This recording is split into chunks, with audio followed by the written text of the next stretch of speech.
Atlanta Motor Speedway, located about 20 miles south of downtown Atlanta, Georgia, in Hampton, Georgia, has come a very long way from the first race, held in 1960 and won by NASCAR legend Fireball Roberts, who also took the pole at 133 miles per hour. Spectators from that day who watched from one small grandstand or on blankets spread out on an adjacent dirt bank wouldn't begin to recognize the facility today, even down to its name. Dubbed Atlanta International Raceway when it opened, the track struggled financially through the 60s and 70s before finding a degree of stability in the 1980s. Real change came following Bruton Smith's purchase of the facility in 1990, with the transformation of Atlanta International Speedway occurring in 1997, with extensive reconfiguration that switched front and back straightaways and added a double dogleg in the new front straightaway. In the 7 intervening years, new grandstands sprouted almost every year, and a 9-story tower, Terra Place, that houses the track offices and a number of luxury condominiums. Atlanta has been a staple on the NASCAR calendar for decades. And tonight, it's race number 2 of the Davidson Builders Cup Series, and it's next on HBR TV.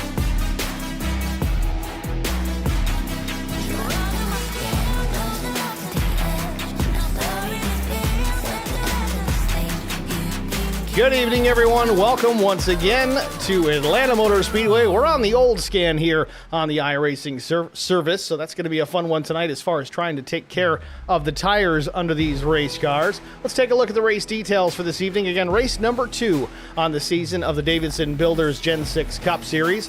76-degree ambient temperature, 55% humidity, cloudy skies, a 9-mile-per-hour breeze, track temperature 90 degrees Fahrenheit on account of those cloudy skies. 130 laps, the race distance this evening. Drivers have 2 sets of tires available over the wall to work with, and one fast repair. I know it's not the norm, but it ended up getting one here tonight, so they're going to roll with that, stick with that, and go on from there. Taking a look at the point standings coming into this evening. After last week's race and win by Albert Anderson, he does lead the point standings. Daniel Cunningham listed as the second-place machine. Ken Couch, Zach Millett, Mike Kostek, the top 5, and so on down the line. That's going to change quite a bit throughout the course of the season, as we've only got one race complete. Pretty much mirrors the race results from last week with a couple of exceptions, but we won't hold that against anybody. Practice just about wrapped up here at the Speedway. Let's go trackside to see where everyone's shaking out. Right now, Zach Millett fastest, 30.485. 28 of Dylan Bryant, second quick, 30.555. Connor Leach at 35.56. Collins is at 35.77. Sisler, the number 93, 30.614. Very close times here in that top 5. Really all the way down the bottom of the top 10. 30.7 to 30.4 to Zach Millett. Not a huge differential in pace there. Get just about a minute left in the session tonight before we jump right into qualifying.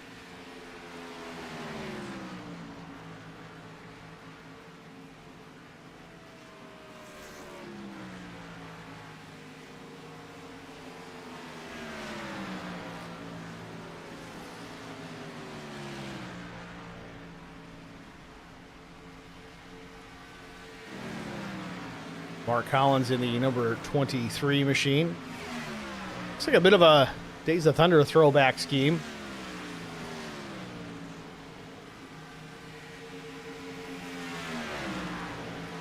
City Chevrolet colors.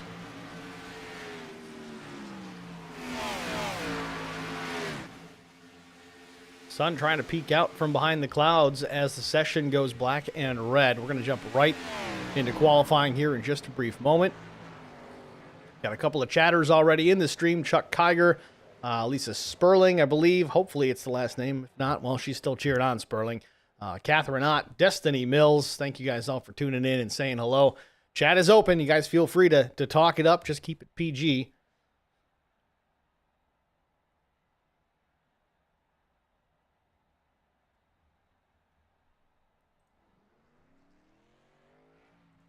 Zach Millett's going to be the first to roll here. Zach Millett out of Clayton, New York. Had a great run going last week. Was unable to pick up the W. Still looking for his first of the season. Again, only our second race of the season.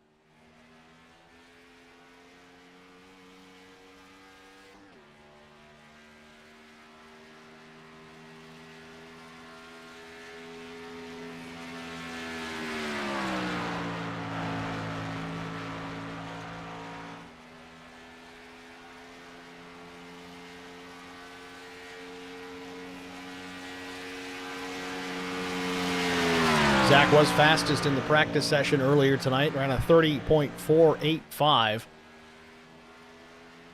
See if he can back that up or at least get close to it. Imagine a little bit of draft may come into play, but we're going to find out right here. Millett into turns 3 and 4.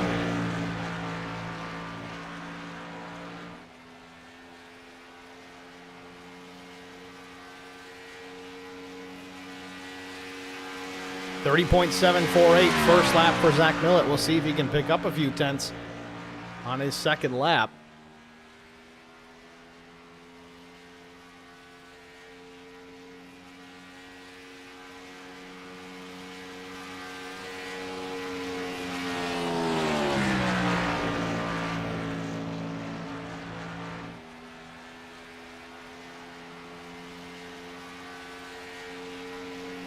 Pulls it hard left in the dog leg. Does he pick up? Yeah, a little bit. Still not quite practice speed, but 30.616 solidly in the field on the provisional pole for the time being. Now Jesse Sperling in the number 29. Some other drivers have made their lap times as well. As Alfie Charon goes P1 on his second lap, 30.573 for the 9.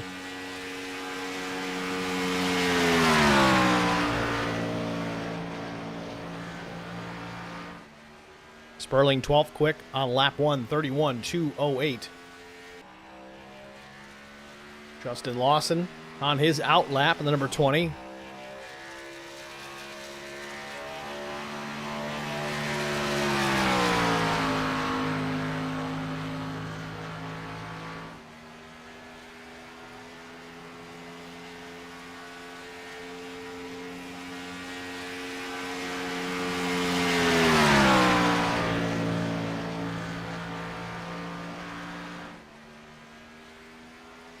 Ten-minute session here at Atlanta for these drivers to lock themselves into the field. Justin Lawson on the clock.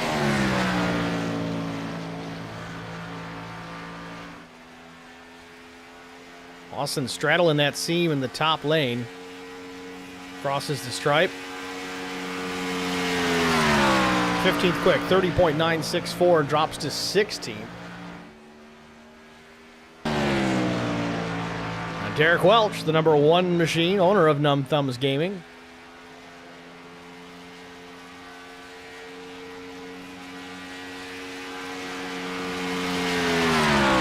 First lap for Welch, not too shabby, 30.867.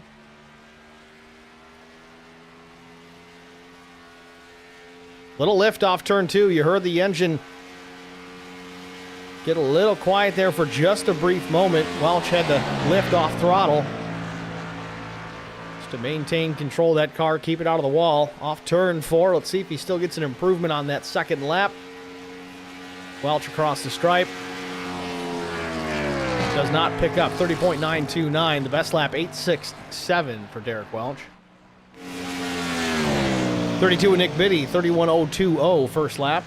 Nick out of Dawsonville, Georgia. Looks like the G&G Marine, number 32 Ford Mustang.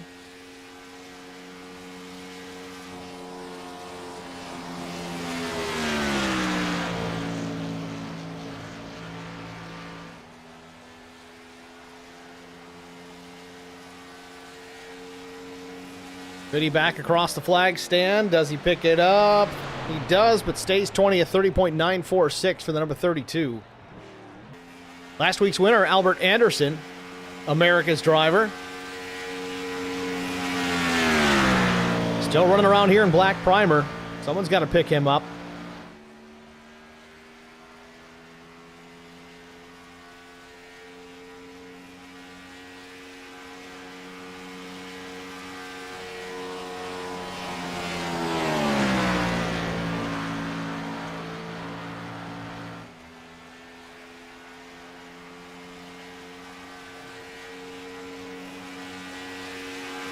Anderson across the line, 30.905, lap number 1. Not too shabby for the first one out. Pins it all the way to the bottom of the racetrack in turns 1 and 2. We'll see if he can pick it up here. Maybe challenge for the top spot. 30.57. He's going to need a pretty big pickup here on his second lap to knock Alfie Charon off the pole, but it can be done.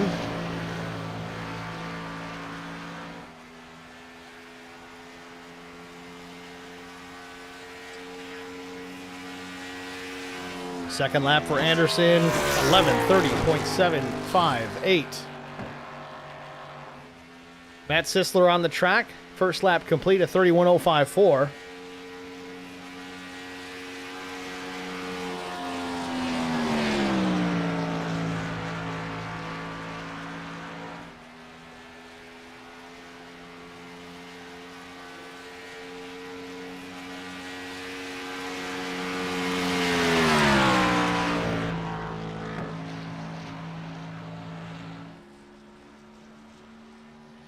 .800 for Sisler, 30.800, 14th quick. Mike Fahey, 31st fast on his first lap at 33.97. He's got some work to do. Oh, real loose off of 2. He's going to smack that inside wall very hard.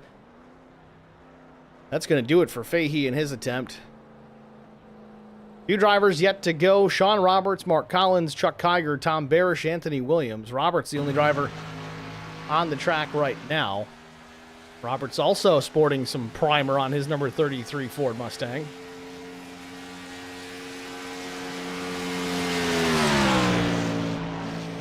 You got Katie Klein, Crystal Volano jumping in the chat.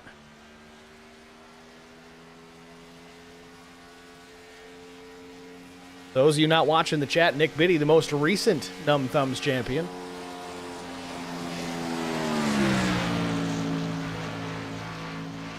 Roberts way up the racetrack.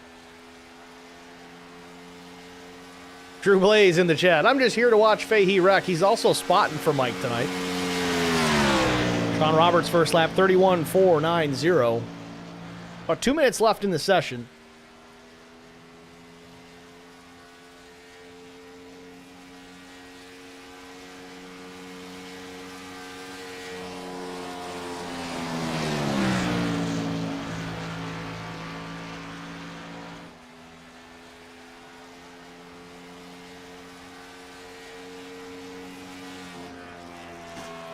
Sean Roberts across the line, picks up a little bit here, 25th fast, 31.042, the lap time for the number 33. We've got K-Dub, the 42. I think that's Kevin Winker in the chat. Hopefully better result than last week, he says. No modified tonight. Had some front end damage last week. Still a few drivers to go. Not sure if they're going to take a time, but we're going to take the opportunity to get a short break out of the way. We'll be back after this. Stay with us. Racing isn't easy, but experiencing it is. iRacing puts you in the driver's seat with the industry's leading sim racing game. Drive on laser scan replicas of the greatest racing circuits from around the world.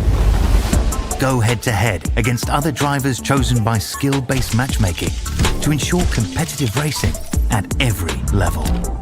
Compete across all your favorite series. In officially licensed cars, engineered to deliver the most accurate driving experience possible.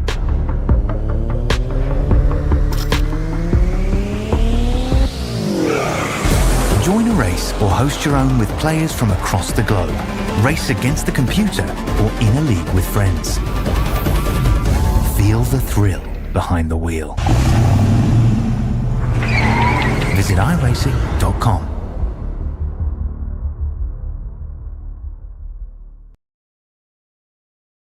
I met Marcos Garza when we were doing radiothons for St. Jude Children's Research Hospital. We needed sponsors to help us raise money, and he's always the first one to jump in. I would describe Marcos and his team as upstanding, someone you can trust, and he is just a genuine guy.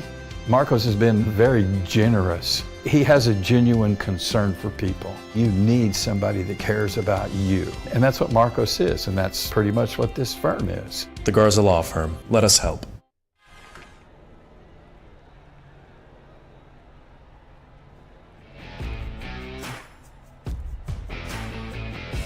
Welcome back to Atlanta Motor Speedway. Let's take a look at our starting grid for race number 2 of the Davidson Builders Gen 6 Cup Series. On the pole position with a lap time of 30.573. It's the 9 of Alfie Charon. Outside front row, it's teammate Zach Millett. Missed it by 43 thousandths. Starting in the second row, it's Mike Kostick and Jim Ott. Row number 3, Daniel Cunningham and Connor Leach. Row 4, it's Dylan Bryant and Jesse Sperling. Tim Stubblefield and Lucas Lyons will start in row 5. 11th starter, it's Albert Anderson, last week's winner. Paul Durkee will start in the 12th spot.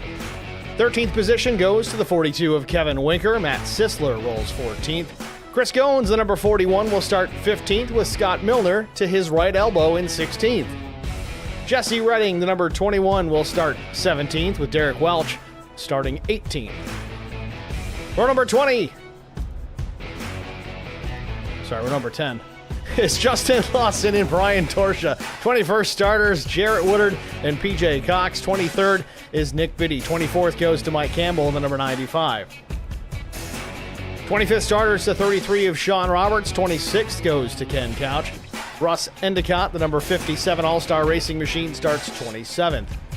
28th is the 6 of Joe David. Mike Corvo, number 97, starts 29th, and Crystal Villano 30th. 31st, Ben McKinnon in the 12. Mike Fahey out of Lone Star Racing will start 32nd. Anthony Williams 33rd. 34th goes to Mark Collins. 35th starter is Chuck Kiger in the number 22. Tom Barish will round out the field in the 36th position. Your starting grid here at Atlanta Motor Speedway, race number 2 of the Davidson Builders Truck Series, Gen 6 Cup Series. Should have been the Cup Sir Truck Series, but they made some changes. They ran the trucks in the Super Speedway side of things. They switched it up. Gen 6 Cup cars, and who can be upset about that?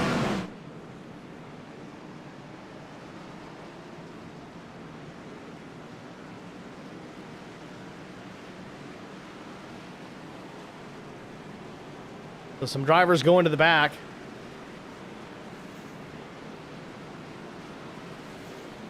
Looks like Zach Millett, Alfie Charon, Kevin Winker, Jesse Redding, Derek Welch, Nick Biddy, Albert Anderson, Lucas Lyons, all getting EOLs for various reasons.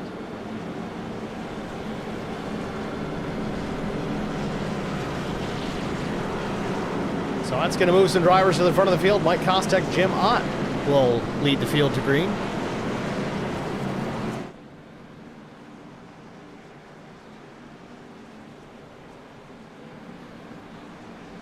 Gonna go an extra lap here. Had to get everybody sorted out with all those EOLs, so instead of going green this time, we'll go green next time. Should see the lights go out on the pace car right about here. Yep, there it is.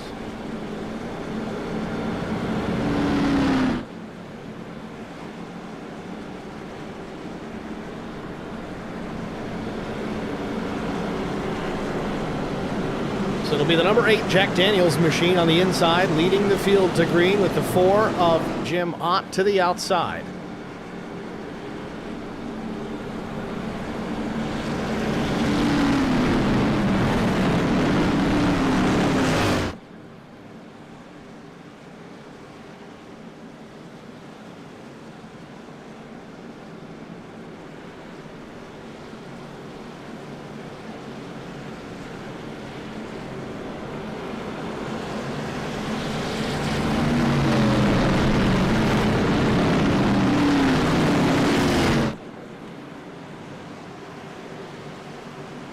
Field doubled up.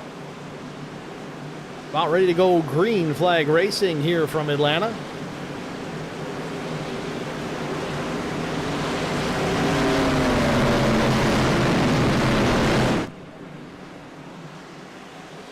Pace car makes the hard left down pit lane. Field in the restart or start zone. Barney waves it.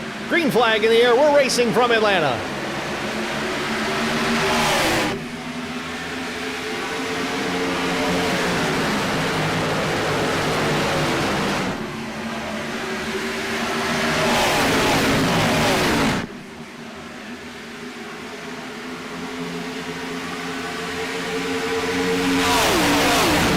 Turns 3 and 4. Jim Ott takes the top spot away from the 8 of Mike Kostek. Connor Leach working around the outside as well. He wants a piece of the action. Back to the start-finish line. Ott's going to lead lap number 1.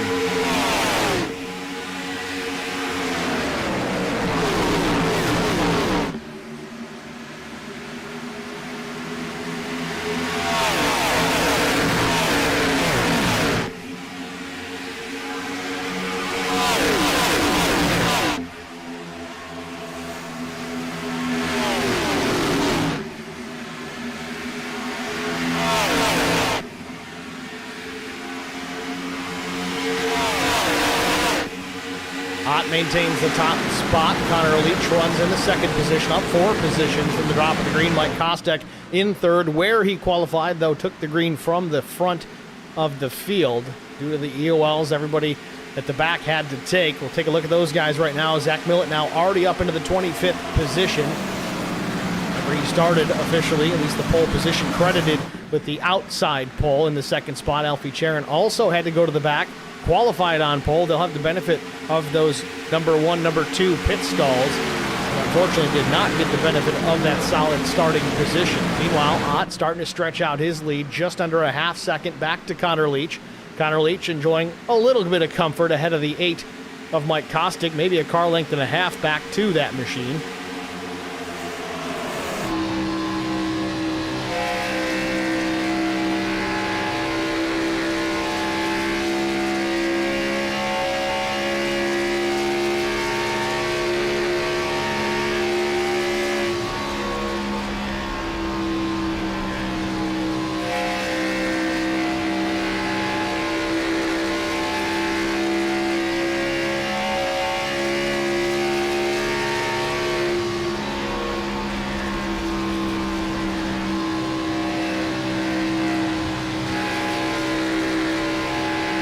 Cars are just slammed on the ground. You see sparks flying out from behind on this camera angle. It's mounted just above the rear bumper.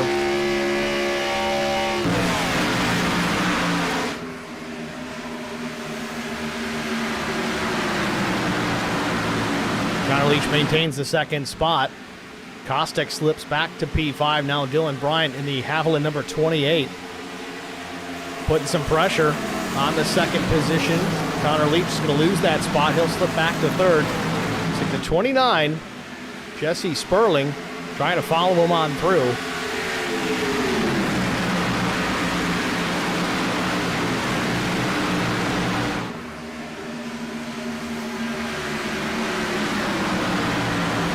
All right, in the in-car camera was Jesse Sperling as he sees it with the helmet-mounted driver's eye camera, again courtesy of Whiplash Sim Cams.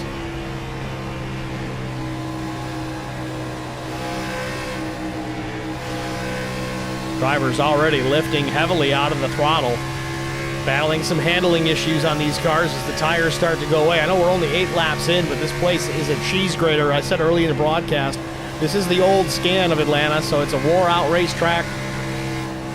Definitely going to chew up those tires. The drivers are going to have to be a little passive early on to take care of their stuff. Remember, only 2 sets of tires over the wall in a 130-lap race distance.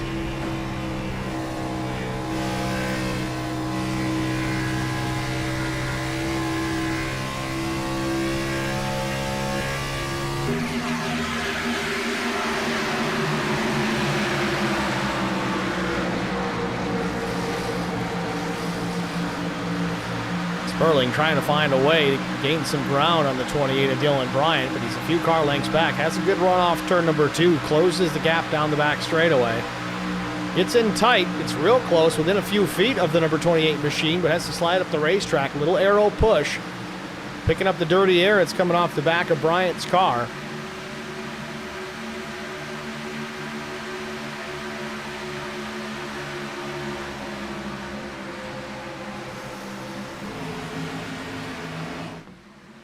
Meanwhile, Connor Leach has slipped back now to the 4th position. Chris Goins has picked up the 5th spot. He's up 10 positions from the drop of the green flag.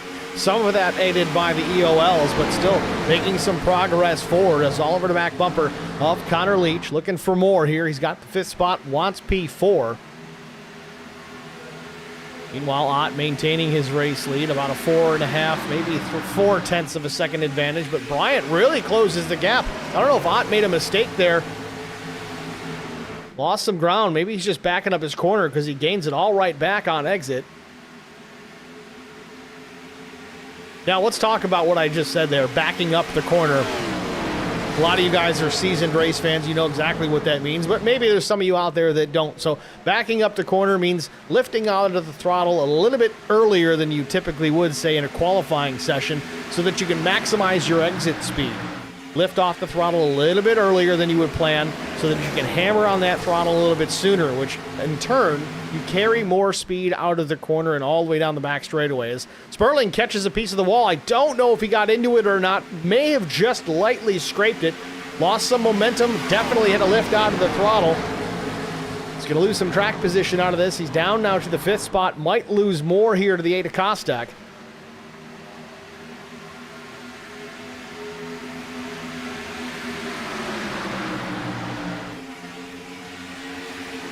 Sperling trying to get back in line here, and he's just having some trouble. I don't know if it's a handling issue or if he's really burned the right front off that number 29 Camaro.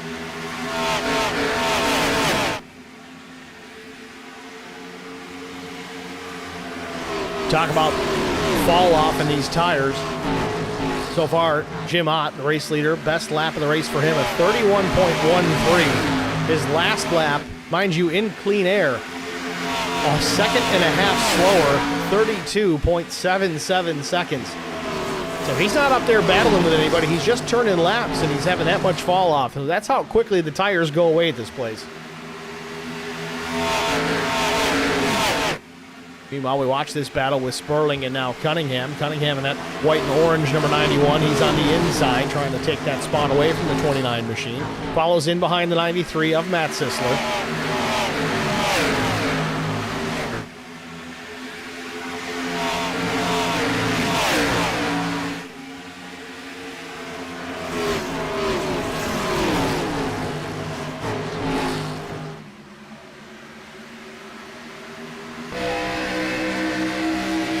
Cunningham out of Winchester, Virginia.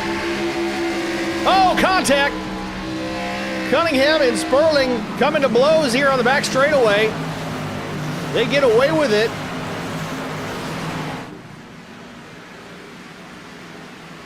I don't know if Sperling took a swipe at Cunningham or vice versa, but nevertheless, bang doors.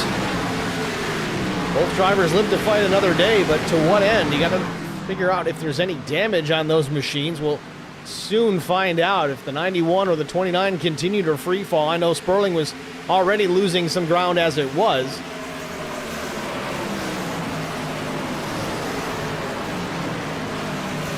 Checking back on the outside pole sitter, Zach Millen. He's up to the 17th spot.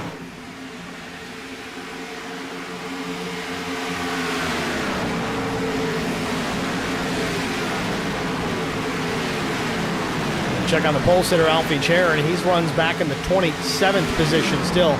Taking his time here. I think he might be utilizing this stint here just to take care of his stuff.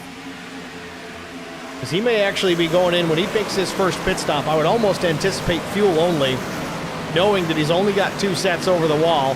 One car gets into the fence in front of him. I think that was the 57 of Russ Endicott. Yes, it was. Endicott loses the spot but doesn't collect anybody. Continues on. We haven't talked about the fuel window yet either. 35 to 40 laps would be the expected distance to go on a tank of fuel. I will say that 40 laps is going to be some pretty aggressive fuel save to go a full 40 lap distance. We'll see how that pans out. Certainly something to keep an eye on. Another battle for position more towards the front of the field. This for the 5th position. The 93 of Matt Sisler and Connor Leach going at it. Sisler edges out in front of Leach for just a moment. Leach on the bottom in that red, black, and gray number 71 Canadian Tire Camaro. Slips up the track, stays off the door, but barely of the 93. Meanwhile, we got a battle for the top spot here in just a moment. Jim Ott still has it, but Chris Goins has knifed his way through this field quickly. Reminiscent of last week, was very fast early on, got towards the front in a hurry, didn't qualify the greatest, but man, he's always got decent race pace. And here he is, challenging for the race lead here at Atlanta Motor Speedway. Ott throwing the block here just a bit, a little early for that. Got to be careful, can't push too hard too early, and you see it, Goins with the pace. He's going to clear this quickly and easily, take the top spot. Ott's going to go from the lead to 3rd at minimum here, and he's got the 8 of Kostek working his way back towards the front. So that's the other thing too. Talk about that a bit. The tire save, tire strategy. Remember, Kostek was up there early on the front row for the initial start, but slipped back into the pack rather quickly. Now, Maybe he was off the pace, maybe he got the tires too hot, or maybe he was just taking care of those tires for a moment just like this. Late in the run, you start to catch those guys that were fast early because you saved better than they did. Might be what we're seeing here. So now the top five's Chris Goins, Dylan Bryant, Jim Ott, Mike Kostek, and Matt Sisler. Still watch this battle for the third spot. Jim Ott, Mike Kostek.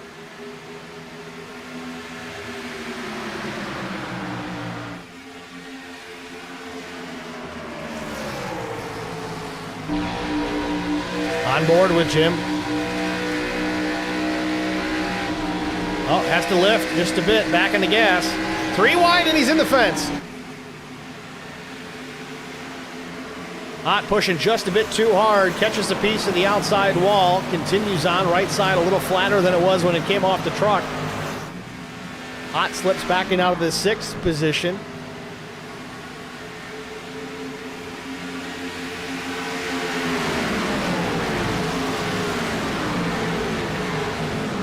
Back out front, it was a battle for the lead for just a moment. Here comes the 28. Dylan Bryant with a big run. Goins goes up the track to slow that run.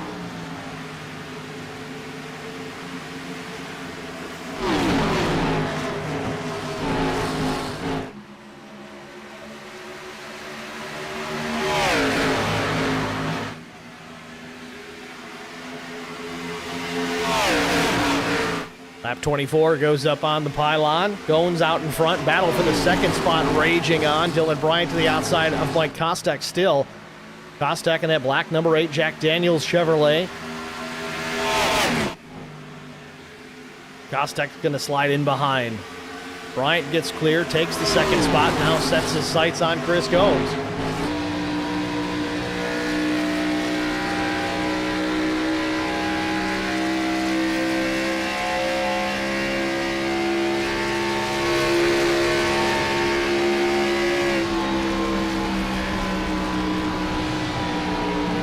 Bryant back to the throttle just a tick sooner than Goins there.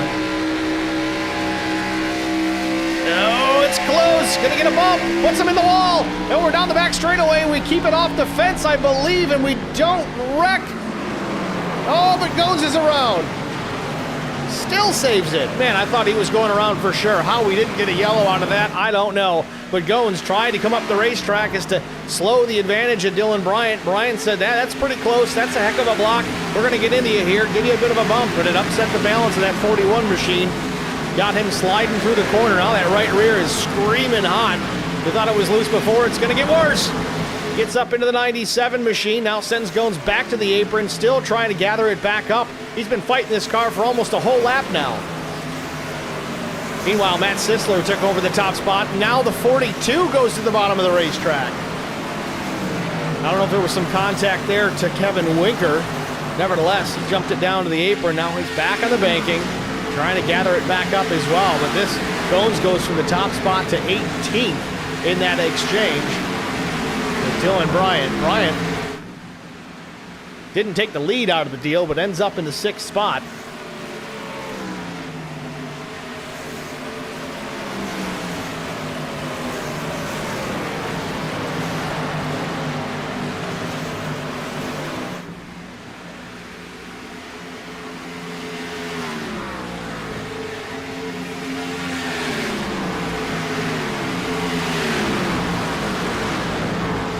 So we've got Mr. or Mrs. Go in the stream chat.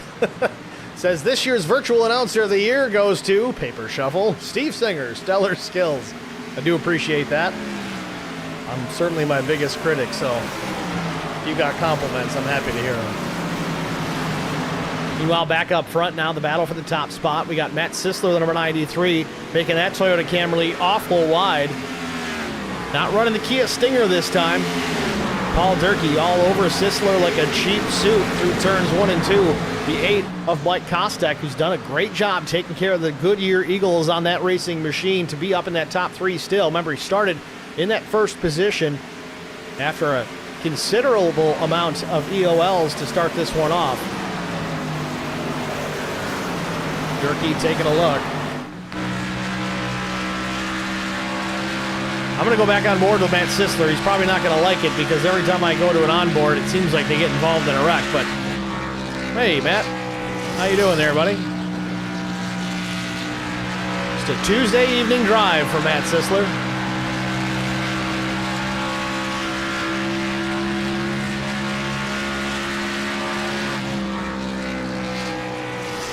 Back to the inside, Paul Durkee taking a look.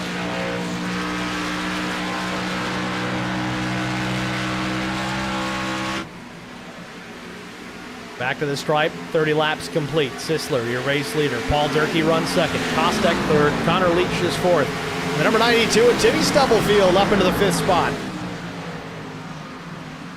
Dylan Bryan has slipped back into the sixth position, and he's got a mirror full of Zach Millett and the 20 of Justin Lawson. He's got company. Oh, Lawson gets into the right side of Zach Millett into turn 3. They get away without major incident. Millett now into that seventh position. Remember, he started almost dead last. Had to go to the back after qualifying outside pole.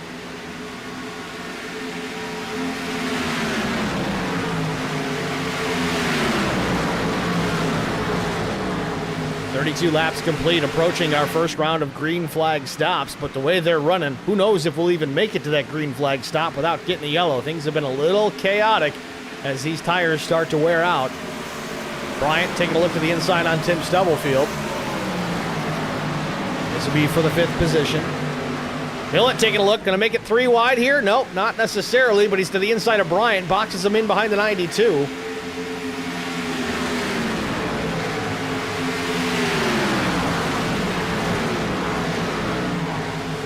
Bryant battling back on the outside.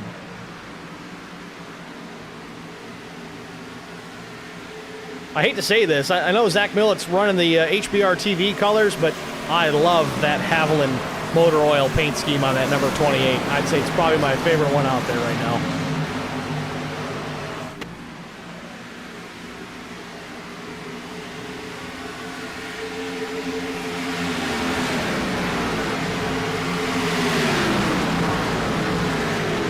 Battle continues. Millett now still P6 to the inside of Tim Stubblefield once again. The 92 machine top side. Zach Millett on the bottom. A little loose on exit at turn number 2.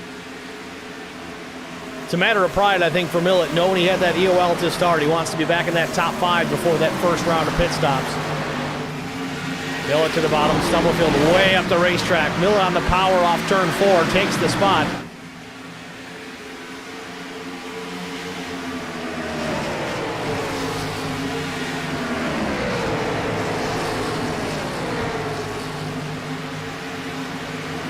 Millett dips the left sides down below the white line, the middle of 1 and 2. Slides it way up the racetrack, carries that momentum down the back straightaway.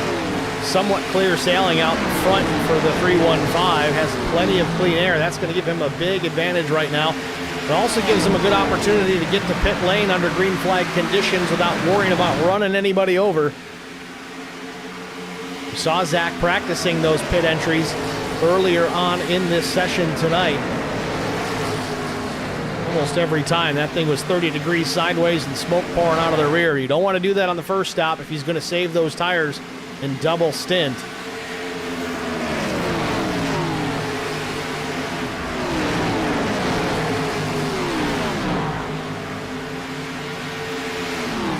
Meanwhile, back out front, Matt Sisler still in charge. Paul Durkee, the number 13, runs second. And we do have some pit stops. Mike Campbell, Jim Ott, Kevin Winker, the first drivers to peel off. Mike Kostek in the 8, I believe, as well. No, Kostek's still on the track. Kostek runs third.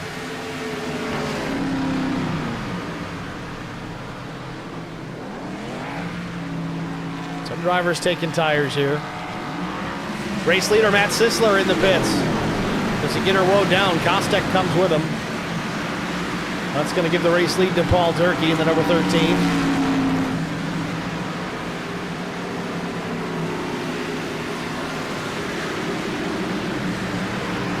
Meanwhile, there's been an exchange for that race lead. Connor Leach gets around the 13. Now Leach takes the top spot.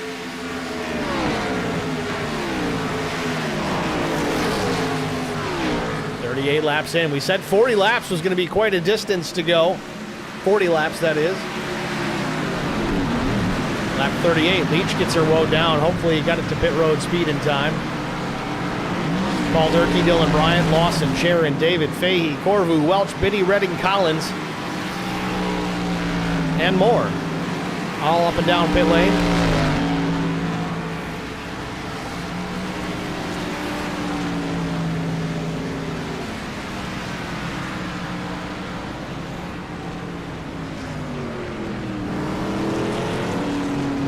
Derek Welch also in the pits for his first pit stop. Currently listed 12th. We'll see where he cycles back through.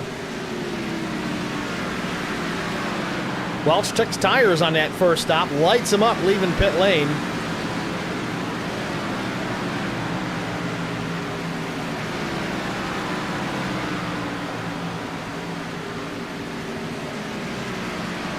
Welch leaves pit lane with the 55 of Tom Barish.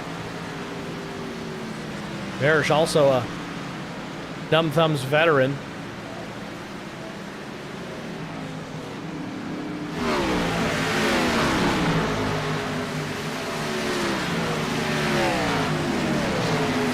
So first round of pit stops under green flag conditions in the books. Without incident, at least not a major one by any means, but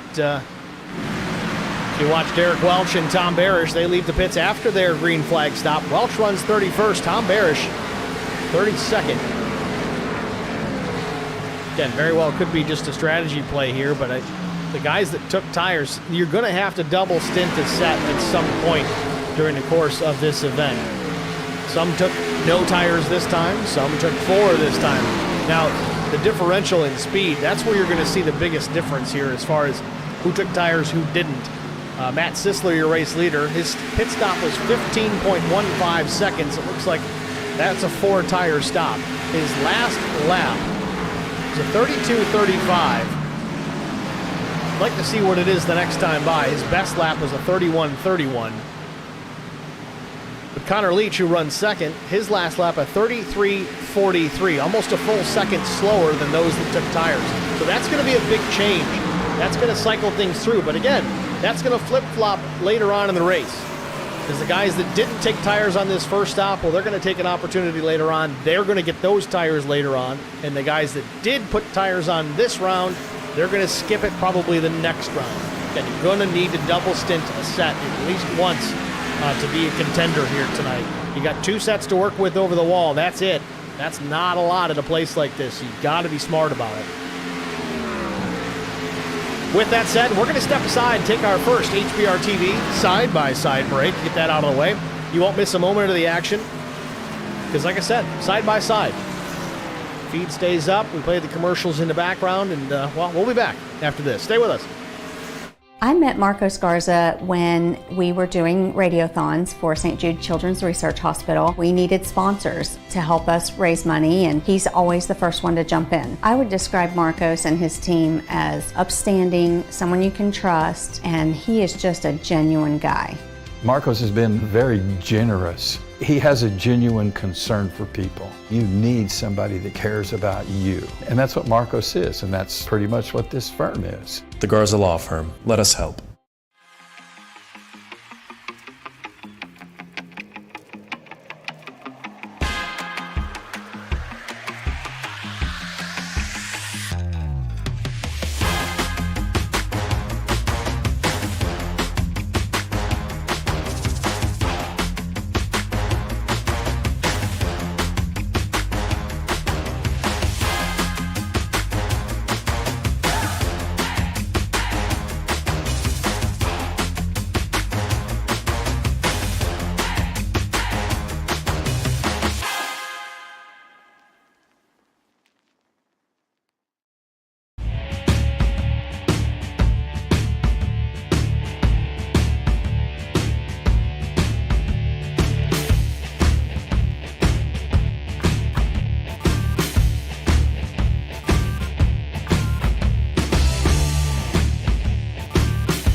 Back at Atlanta Motor Speedway, things have changed up a bit here at the front of the field. New leader, Mike Campbell in the number 95.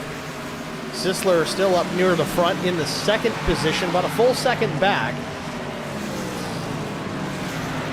Dylan Bryant runs third. Chris Goins back in the top 5 and fourth. And PJ Cox, the 05, runs fifth. Connor Leach sixth. Seventh, Sean Roberts. Eighth is Mike Kostek. Zach Millett runs in the ninth position. 10th, Paul Durkee. Talk about guys that took tires right now. The top 5 all taking 4 tires on that first pit stop.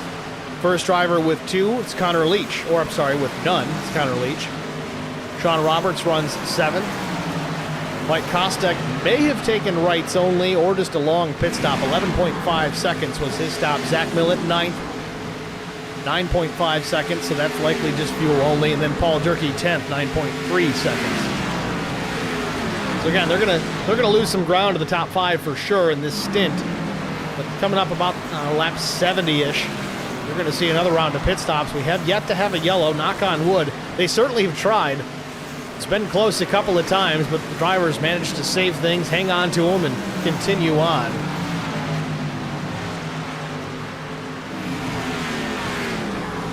Lisa in the chat says, bad storm in, looks like Chesney, South Carolina. Please don't let the power go out. It was out yesterday for hours. Yeah, we've had quite a bit of storms up through here, too, in western New York. I was worried about that as well. Where I'm at right now, we actually lose power a lot, even if it's not a big storm. So fingers crossed on my end and for you as well.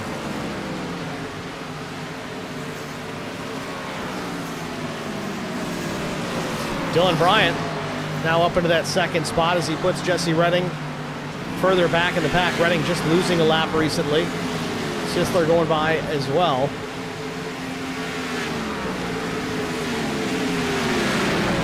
We'll check out Mike Fahey here in the number 19 Toyota Camry.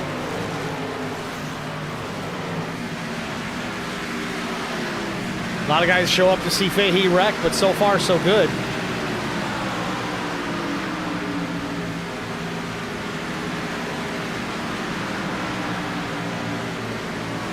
Fahey with Austin Bulldog Rescue on board this week.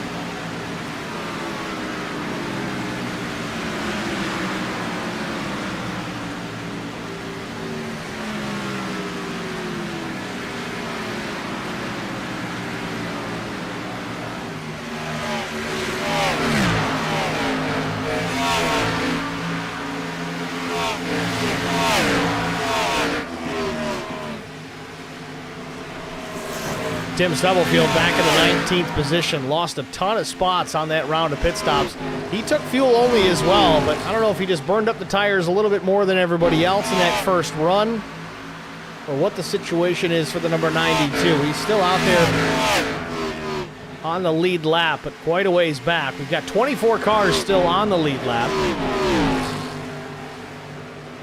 Again, Stubblefield running 19th. Alfie Cher and the pole sitter not really having the pace that we expected to see out of the 9. Currently runs 22nd, but he also took fuel only on that first stop. We'll see what changes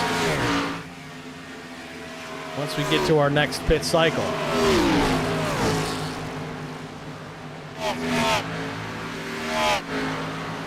Meanwhile, Tom Barish in pit lane again.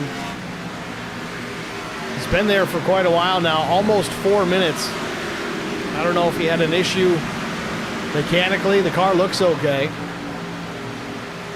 It looks like day might be done for Barish. Crystal Milano also out of this one. She's going to get credit for P36. Meanwhile, Derek Welch still on the racetrack, up to 16th. Welch did take tires, as we saw when we watched his pit stop. So he's going to have the pace here. The way this one's running, though, no caution flags yet, and we're almost halfway.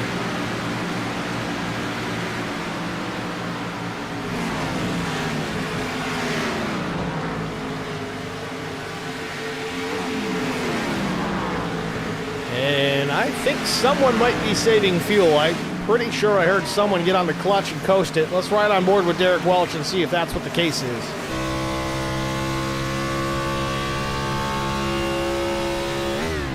There it is. So what Derek's doing here for you newbies, and again, bear with me if you know exactly what's going on, but once in a while we get some new faces here, some new viewers. The lift and coast. He's going to lift off the gas and push the clutch in. Gets it down to about 1900 RPM. Coasts, uses that momentum into the corner. It saves a lot of fuel.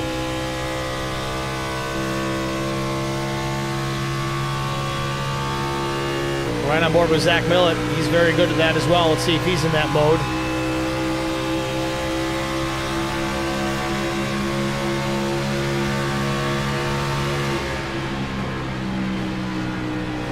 Not doing the lift and coast just yet for Zach Millett, but he is getting out of the throttle very gently. That's a good way to do it as well, at least for the handling aspect of things.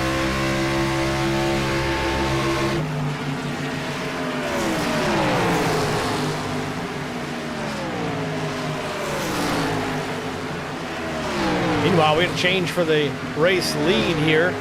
Dylan Bryant has taken the top spot. Sisler back to second. Campbell, who was the race leader, third. Gones fourth. PJ Cox still runs fifth.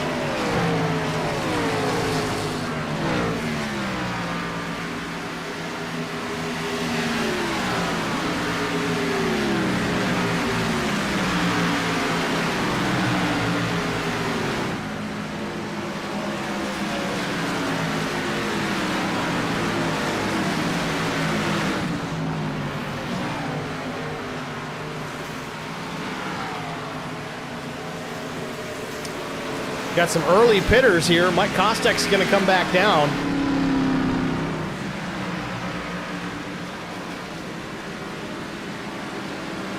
Expected these guys were going to be able to go to about lap 70, but this might just be a matter of, okay, it's time for tires. I just can't hang on to it anymore. So right side goes in the air for the number 8 Jack Daniels machine. Does he put 4 on? I'm going to assume. 4 tire change. Sean Roberts is going to hit pit lane as well.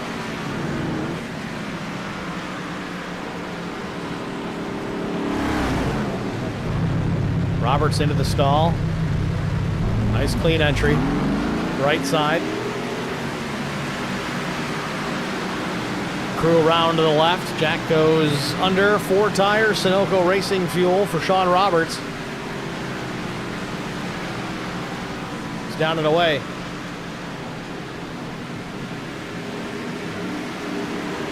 Connor Leach also into pit lane from the top 10. Connor having a great run here this afternoon.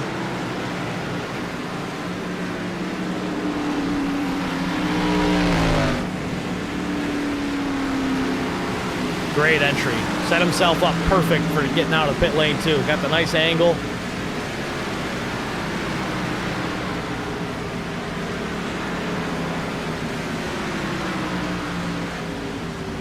Down it goes. Good stop. 14.83 seconds for Connor Leach. He's back in the fight.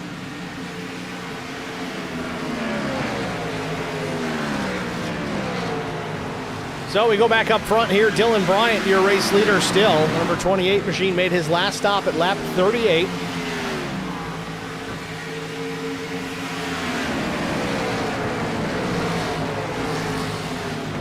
In theory, you could see him go as far as lap 76.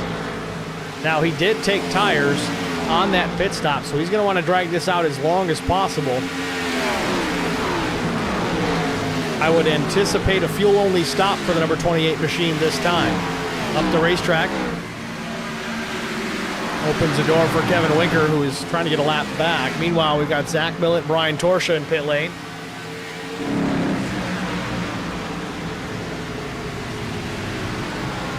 Millett comes to a stop in his pit stall.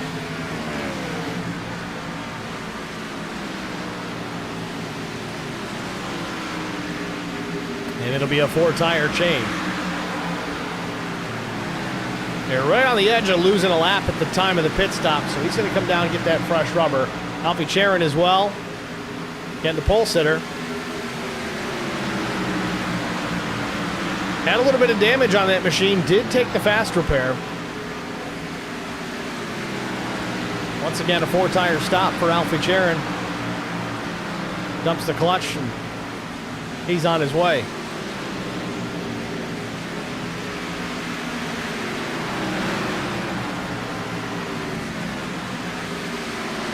So lap 68, green flag pit stops, the second round of green flag pit stops underway here at Atlanta Motor Speedway.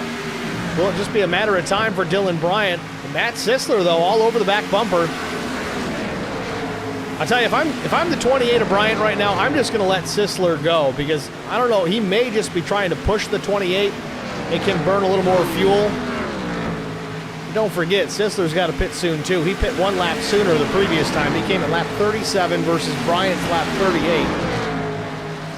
So all things being equal, we could anticipate him running one less lap by comparison.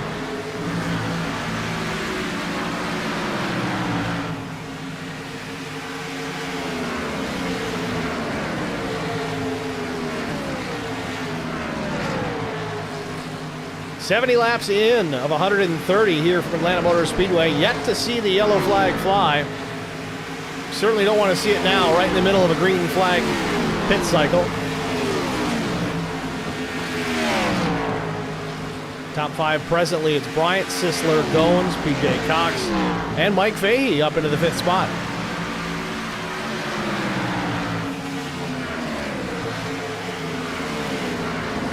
Top 9 drivers all on the lead lap. Everybody else a lap down or more due to their green flag stops. That should cycle back around once everybody else finishes their stops. That's why you don't want to see a yellow in this circumstance, because it's going to trap most of the field a lap in the rears. We're going to stick with Bryant here to see when he comes down, make his pit stop. Mistake-free pit entry and exit is what we're looking for, but Sisler is going to come to pit lane. Locks him up a bit, had the car sideways on entry, but keeps it straight down the pit road. Jesse Redding leaving his pit stall.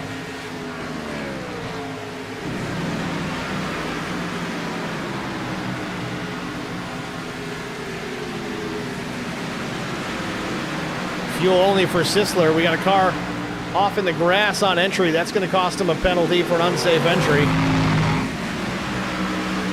Might have been Chuck Kiger. Yes, it was.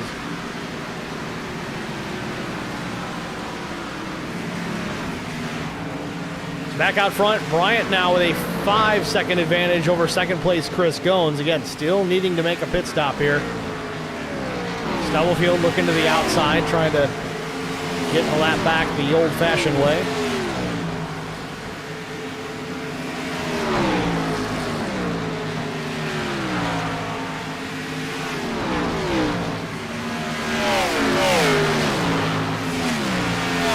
Bryant stays out again.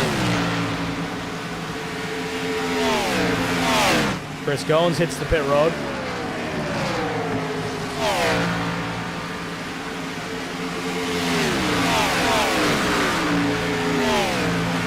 Agonizingly slow.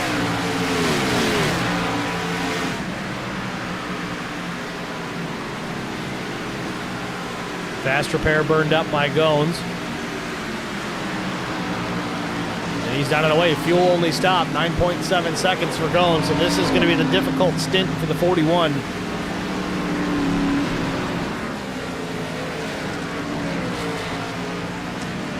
Lap 75, Bryant still out on the racetrack. Now PJ Cox in second, almost 9 seconds back. Mike Fahey up to third, 16 seconds back. Now only the top 6 remain on the lead lap.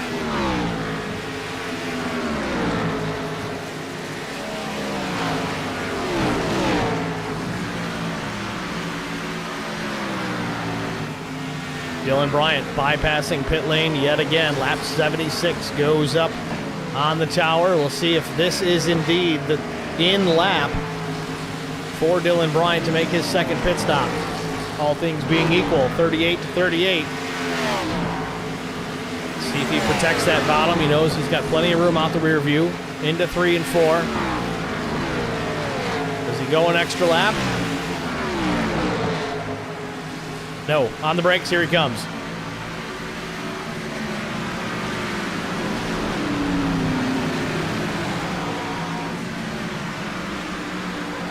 God, that's a good-looking car. It's interesting because he's driving a Camaro, but it says Thunderbird on the bottom. I know back in the day it was obviously a Ford, but I guess Bryant prefers the Chevrolet. Into the box goes Dylan Bryant, the number 28 from the race lead. Still maintains that top spot, but he's going to likely go fuel only here. Yep, there it is. Down and away, 9.5 seconds to stop. Ken Couch, Mike Fahey also on pit lane at the same time. Fahey takes tires. 14.4 seconds, a good stop for the 19. Now, if he's got Drew Blaze up in the tower there calling this race for him as the spotter, that is definitely a guy with a lot of experience that I would certainly want spotting for me, making those pit calls. Drew Blaze, great with strategy on top of having a lot of pace. Definitely the right guy to be in your ear. Meanwhile, Derek Welch takes over the top spot. New leader, first laps led today by the number 1. Welch still needing to make his pit stop. He came down to 38. So did Mark Collins. He is still out there now running in the second spot. So top 2 needing to make a pit stop. It appears everybody else has gotten it done, and here he comes. Derek Welch, Mark Collins, both coming in tandem.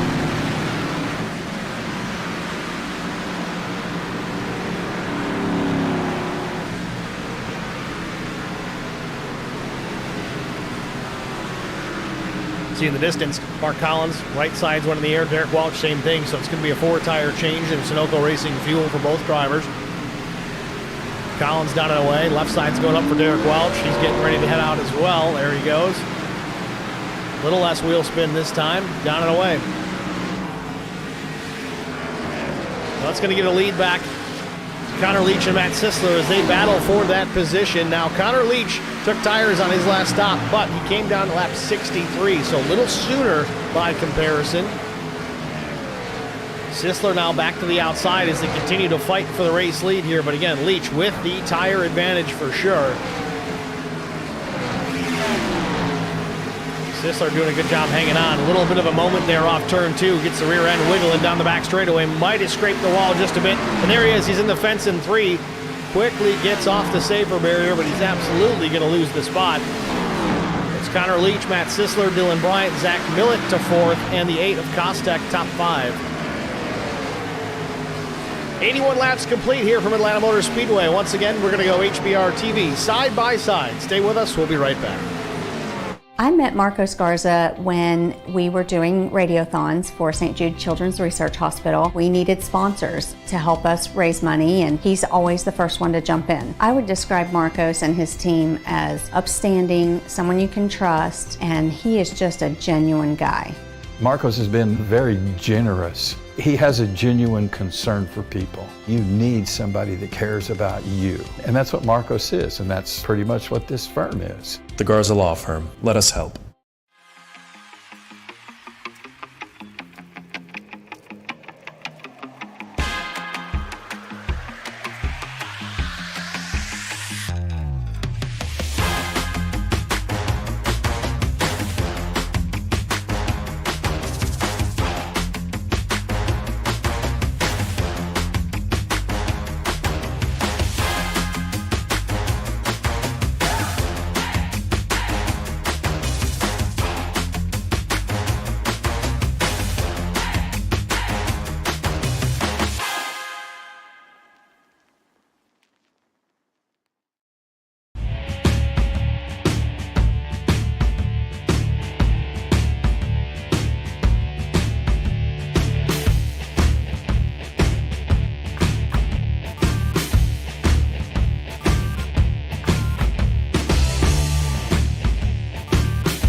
Back at Atlanta Motor Speedway, the 71 at Connor Leach still with the lead. Sisler runs second. Zach Millett now up into the third spot. Has yet to sniff the race lead here tonight.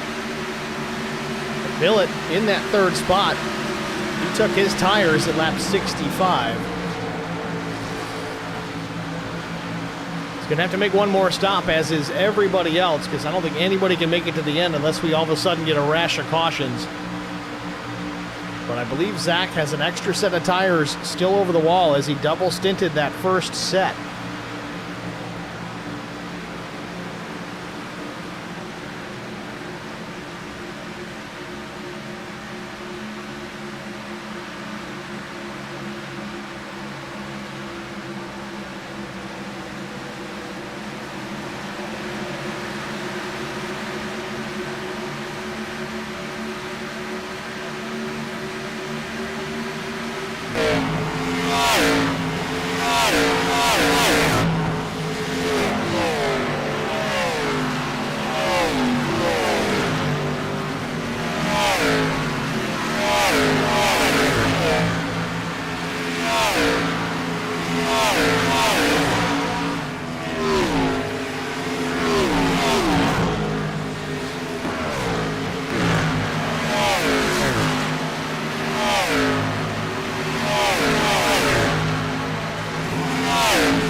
Two cars still on the lead lap here at Atlanta Motor Speedway. Connor Leach leads them. Zach Millett now up into the second spot as he disposes of Matt Sisler. Jesse Redding, the lap car, the number 21, running 24th, just in behind Zach.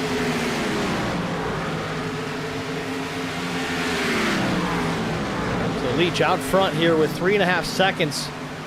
Back to Zach Millett. Some added traffic in between for good measure. 40 laps remain here at Atlanta Motor Speedway. Again, full distance on a tank of fuel was between 35 and 40 laps. I think 38 was about the average for most of the guys. If you were really, really aggressive on fuel save, you could go 40, but I would expect to see some guys maybe shorten up this run as the tires start to burn off, especially those that have an extra set still waiting over the wall. Very impressed with this racetrack, this race in general, how it's going, given that we have yet to have a caution. Even if we start getting them now, we've gone 92 laps under the green flag here. This track is not easy by any means, and honestly, this Gen 6 Cup car, it's a handful.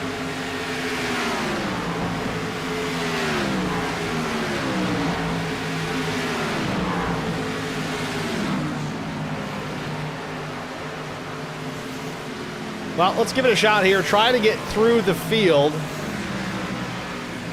Obviously, Connor Leach, your race leader, out in front. Started in the 6th position here today. Zach Millett started, well, qualified outside front row. Had to go to the back with the EOL. Running in that second spot. Matt Sisler started 14th. Shown in the 3rd position. Mike Kostek ended up sliding up and starting in the front of the field here. He runs 4th. Been very consistent here this evening. Sean Roberts runs in the 5th spot, the number 33. Dylan Bryant, the number 28 machine, runs P6 or P7, depending on what Daniel Cunningham has to say about it. Cunningham continues to run just about where he qualified. Still a strong and consistent run for the 91. Chris Jones runs in the 8th spot. Strong day for Chris as well. Paul Durkee, 9th. 10th place, Kevin Winker. Mike Fahey still hasn't wrecked. Running in the 11th position. Justin Lawson, number 20 machine, runs 12th. Mark Collins, again, still a consistent day for the 23, runs 13th. Meanwhile, Connor Leach is going to hit pit road here from the race lead. Knows that from here on in, if he pits now, he can make it to the end. Derek Welch runs in the 14th position, up 4 spots. Tim Stubblefield, the number 92, still on the lead lap in 15th. Brian Torsha, the 81 machine, runs 16th. Jesse Sperling 17th, and last car on the lead lap in the 18th position. It's the 9 of Alfie Charon. Meanwhile, Connor Leach, we talked about him, he's on pit road. 4-tire change for the 71. Last set of tires for Connor Leach. We said it, that he may end up, or whoever it is, with extra tires over the wall, may shorten up the fuel run or the pit cycle, so to speak, and come in a little bit early, knowing that they're good to go to the end from here. I think others may wait a little bit longer to maximize that tire life, that fresh rubber, and ensure them to make it to the end if, by chance, we end up getting some late race cautions here and we have to endure a green-white checkered finish, or, well, up to 3 of them. That is the maximum for this series. But with all that said, Zach Millett is taking over the top spot. The first lap's led here today. He's got a 4-second advantage over the 8 of Mike Kostek. Again, Zach likely sitting on another set of tires over pit wall. It's just a matter of time when he makes the decision to come put those on. I don't know. I'm not a great strategist. Sometimes I could sit here and be like, you know what? We got 30 or so to go, and I got tires. We've run this race green up into this point. Maybe we come right now and bolt them on. Or maybe you don't. Maybe you wait. Maybe you cross your fingers. Go a little bit longer. Maybe you get a caution. You can change those tires under yellow, and it doesn't become as big of an issue. Meanwhile, Connor Leach is behind these guys. He was all out of shape into one, and they get together. Does he save it? Ken Couch saves the car. The 08 was all crossed up. Connor Leach had fresh rubber. Got to his inside in a hurry. They made a little bit of contact and almost got our first yellow. Couch trying to get regrouped here as some drivers on faster tires just trying to come through. The delta between these two, old versus new, pretty significant. Now, here comes Mike Kostek from the 2nd spot. Matt Sisler from 3rd. Sean Roberts from 4th. They're all coming down to take those tires. Will we see Zach Millett do the same the next time by?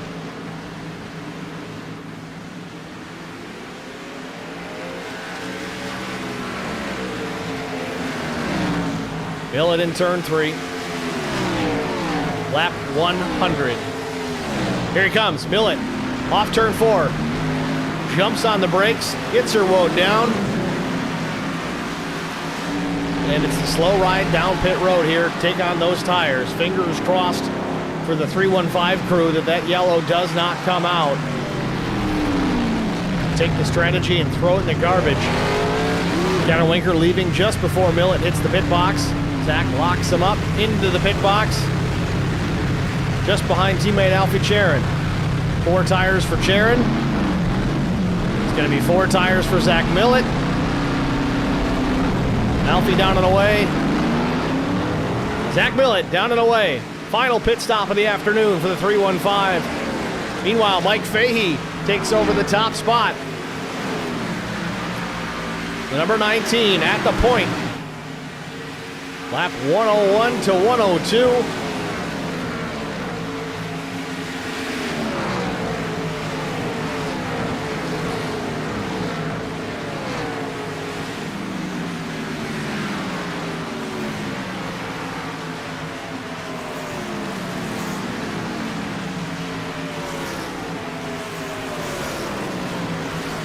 Now we wait for things to cycle through. Looks like Zach Millett comes out in the 7th position after that pit stop. Now he's still 18 seconds back from the race lead. Looks like Mike Fahey having some connection issues right now. He's blinking in and out there for a moment. He's back in it. Fresh tires coming behind. Chris Goins in the number 41 Popple Camaro.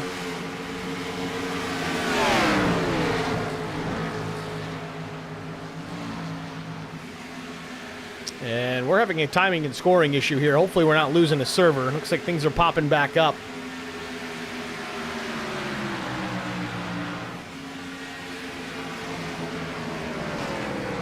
Fingers crossed we're not having any weather issue. I don't have any eyes on out my windows right now, but so far so good. Zach Millett just ran the fastest lap of the race, a 31.13. Certainly not qualifying time, but quick nonetheless. Backs it up with a 31.25 across the stripe. He's letting her eat. Now Millett's back 19 seconds. from the race lead. But again, those guys up front, they took tires at lap 76, 78, 78, and 95. They're going to need to make a pit stop here one more time before it's over, except for maybe Connor Leach. Connor's really pushing the envelope to the edge of that fuel window. He may end up having to save slightly. He did take tires on his pit stop, but he came down relatively late. Well, I guess early by comparison. Zach Millett 5 laps later.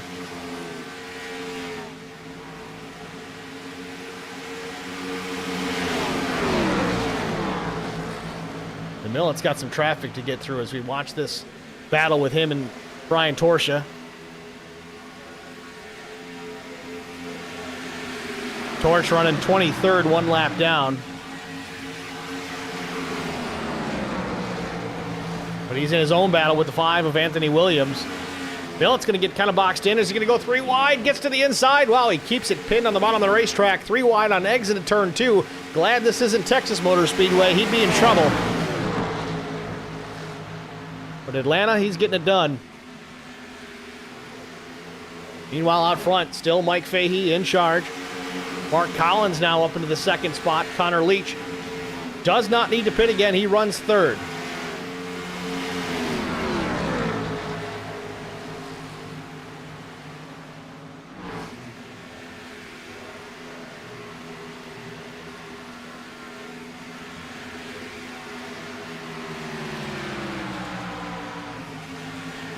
Current top 10, Mike Fahey, Mark Collins, Connor Leach. Derek Welch up to P4, Zach Millett 5th, Mike Kostek is 6th, 7th Matt Sisler, 8th Sean Roberts, Dylan Bryant 9th, and Albert Anderson, last week's winner, in the 10th spot.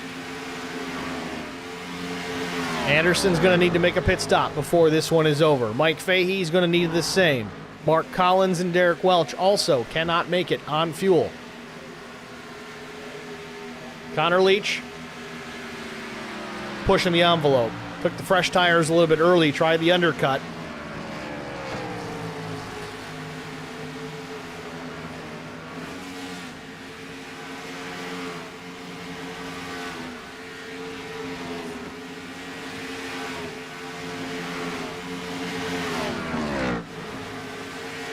Connor Leach way back, about almost 4 seconds off Mike Fahey, but Connor's just got to go out there and take care of his stuff right now.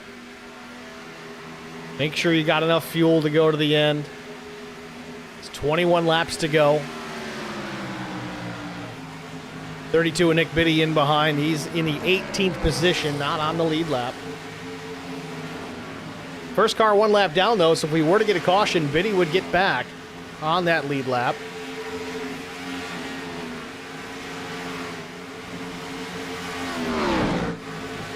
Mark Collins running 3rd. Mark's had a great race going here. He started 34th. I was going to say 31st. He's up 31 positions. Again, I don't want to get everybody too excited. He's having a great run. The car looks clean, but he does need to make a pit stop. Really needs that yellow flag to come out, or at least a handful of them before this thing is out. He might be able to stretch it if we get some yellows, but the way this one's going, we've yet to see that happen. Been some close calls. There was one right there. It appeared in the rearview mirror, Mark Collins. Zach Millett still trying to get through some traffic. Meanwhile, the 9 of Alfie Sharon about to go down a lap. And Mike Fahey hits pit lane. Fahey from the race lead into the pit box for the final time. Will it be a splash and go? Just fuel, looks like, for the number 19 camera. He's down and away in 7.6 seconds. And that will relinquish the top spot. The race lead to the 71 of Connor Leach, who's had such a strong run here today. Can he hold on? Can he stretch the fuel?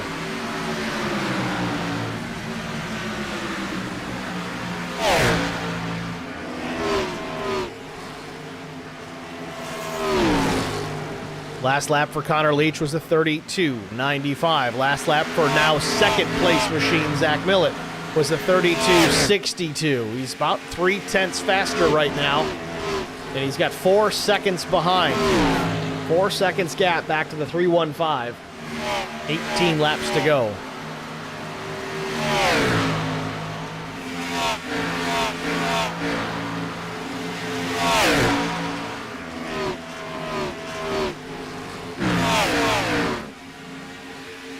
Billett still mired back in some traffic. Mike Fahey out there as well. And Fahey just made his final stop for fuel, so he's a lap down.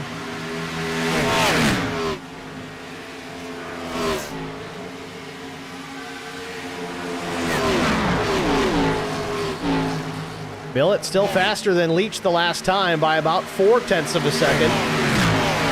Impressive he's able to do that right now in traffic.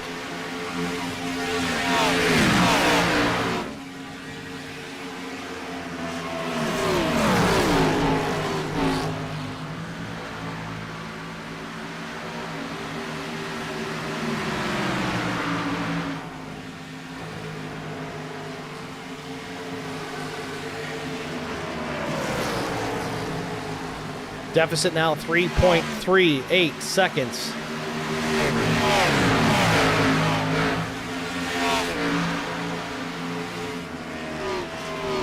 Connor Leach and Nick Biddy still going after it here. Biddy's awful close. Seems to be racing the 71 relatively hard here. I don't know if maybe he's just helping him push a little bit down the straightaway as far as the draft is concerned, or if Biddy's just kind of running the tire tracks hoping to get that caution. Not enough race left for Biddy to go around and pass the 71 and get the lap back that way. I mean, he can get the lap back, but he's not going to gain a whole lot because he still has to come all the way back around. At this point, he's just got to rely on that caution and picking up the lucky dog. 14 to go here from Atlanta Motor Speedway. Leach still out in front. Billett trying to complete a very tall task to start almost in the back here at Atlanta Motor Speedway in a relatively short race at 130 laps and pick up a checkered flag. It'd be his first of the season. Again, we're only 2 races in, but had a good run last week, was unable to close it out. Albert Anderson taking the checkered flag last week instead. Strong run by the 99. 2.5 seconds the lead for Connor Leach. Last lap for Millett, a 32.82 to Leach's 33.15.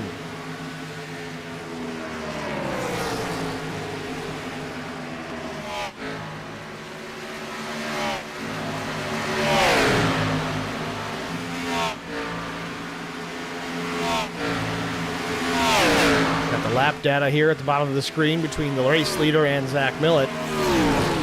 Millett faster yet again.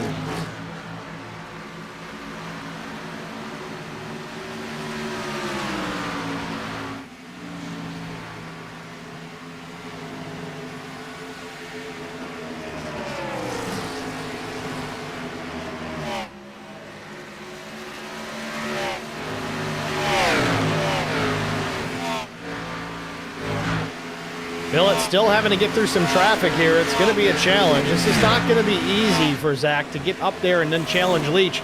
We've got 11 laps to go. He's just got to be careful, patient. He's got the pace. He's got slight tire advantage over Leach. And at a place like this, 5 laps does make a difference. Let's go on board with Zach.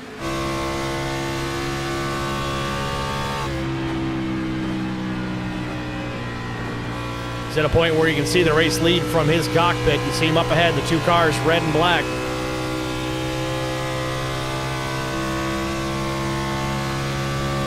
Ten laps to go.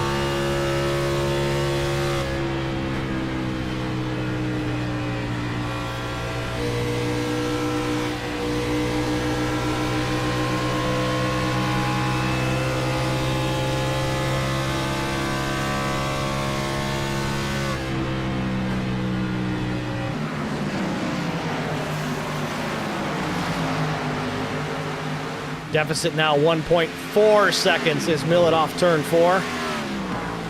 Couple more lappers between himself and the race lead.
Deficit now 1 second with 7 laps to go.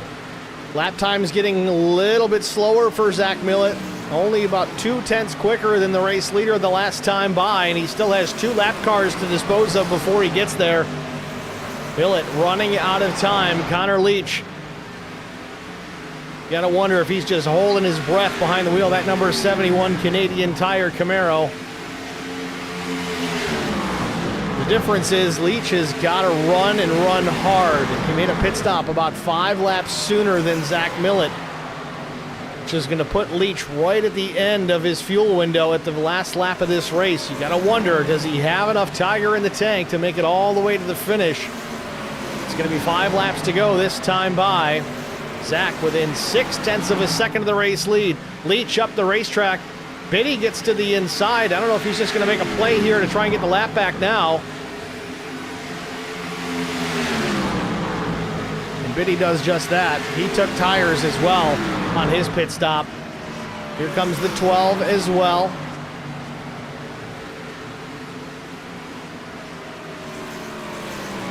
'12 of Ben McKinnon. Millett now on the outside of the 12 machine.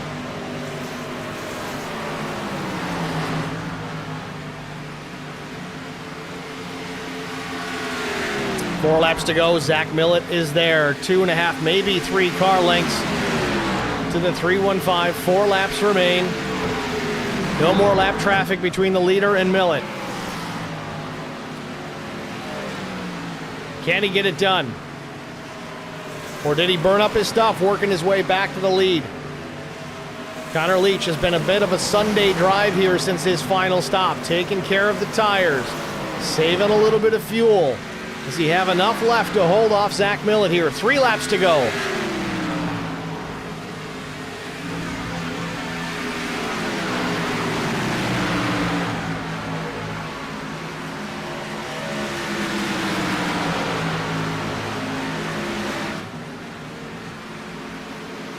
Zach is right there.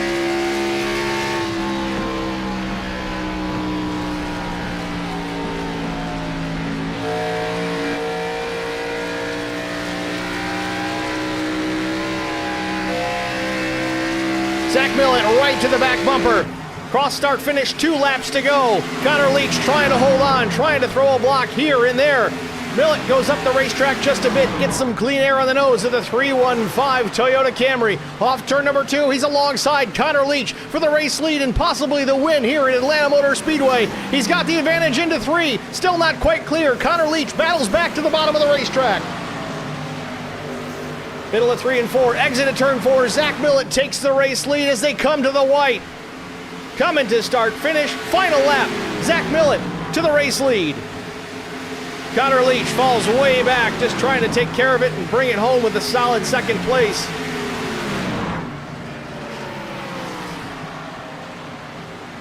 Millett now puts a half second on Connor Leach down the back straightaway, just needs to get it home.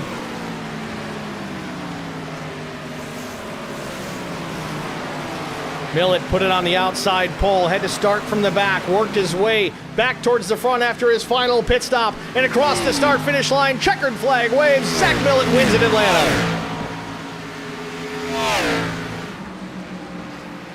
Second place, Connor Leach. Mike Kostak finishes 3rd. Matt Sisler 4th. Sean Roberts 5th.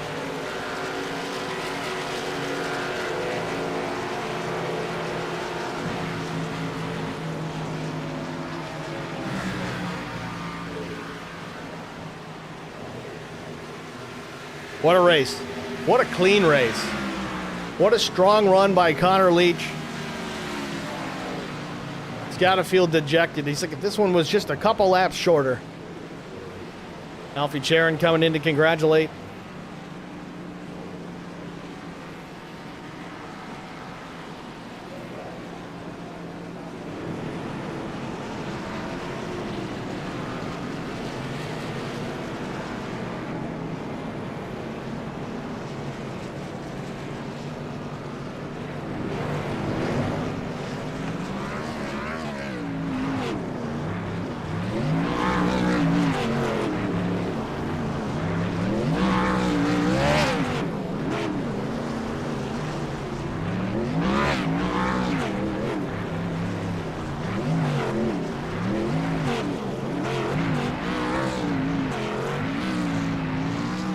Sounds like Zach's trying to take care of the motor on that thing so they can run it next week.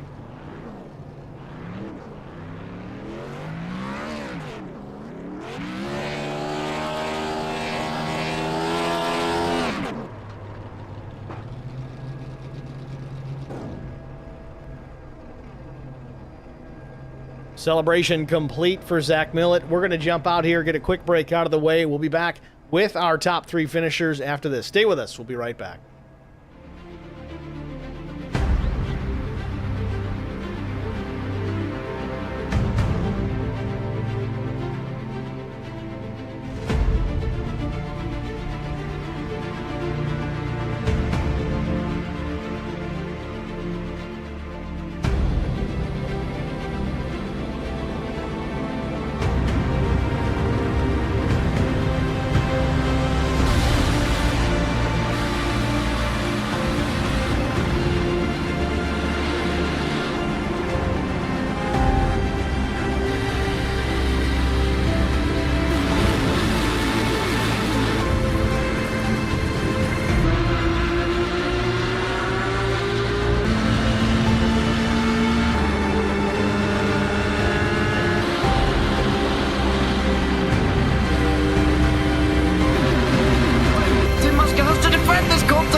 Basket can't defend. He's got the outside line for the second part, and he can't hold on. Going the long way around. We're going to be 3 wide for the lead as they all come to the line. Who is going to take it in the end? And here comes Lockwood. He's going to make the move to the outside. Quinn tries to force him off a little bit, but there he goes.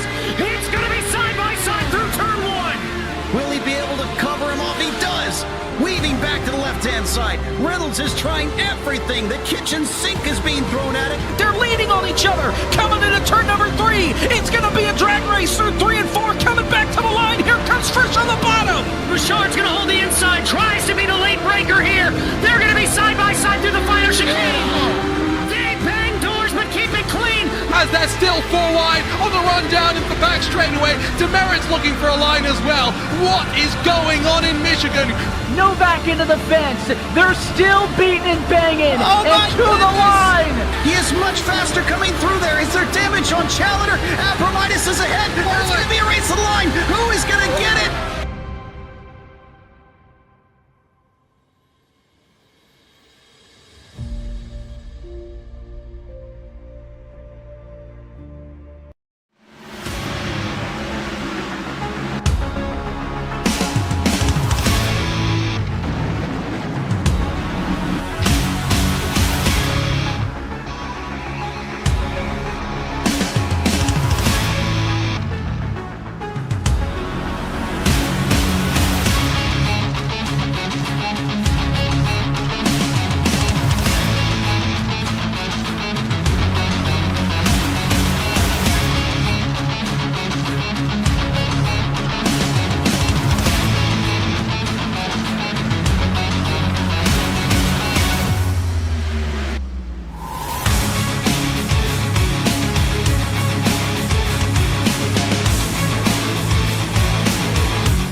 Welcome back to Atlanta Motor Speedway. The race is in the books, the second one of the season of the Davidson Builders Gen 6 Cup Series. Zach Millett taking the first checkered flag of the season, and it was in a thrilling fashion.